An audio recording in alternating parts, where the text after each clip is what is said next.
So మనకి breast cancer ఉంది అంటే మనం పానిక్ అవ్వడము ఇదంతా కూడా సహజం అన్నమాట.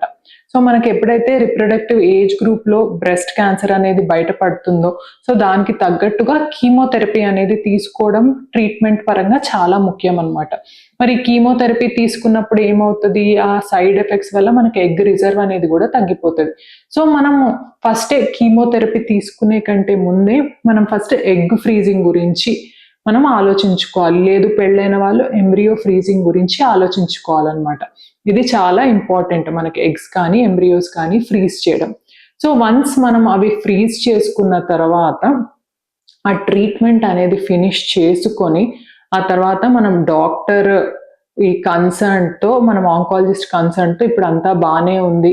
మనం ప్రెగ్నెన్సీ ప్లాన్ చేసుకోవచ్చు అనుకున్నప్పుడు ఏంటి అంటే, ఆ ఎంబ్రియోస్‌ని మనం తిరిగి యుటరస్‌లో పెట్టించుకోవచ్చనమాట.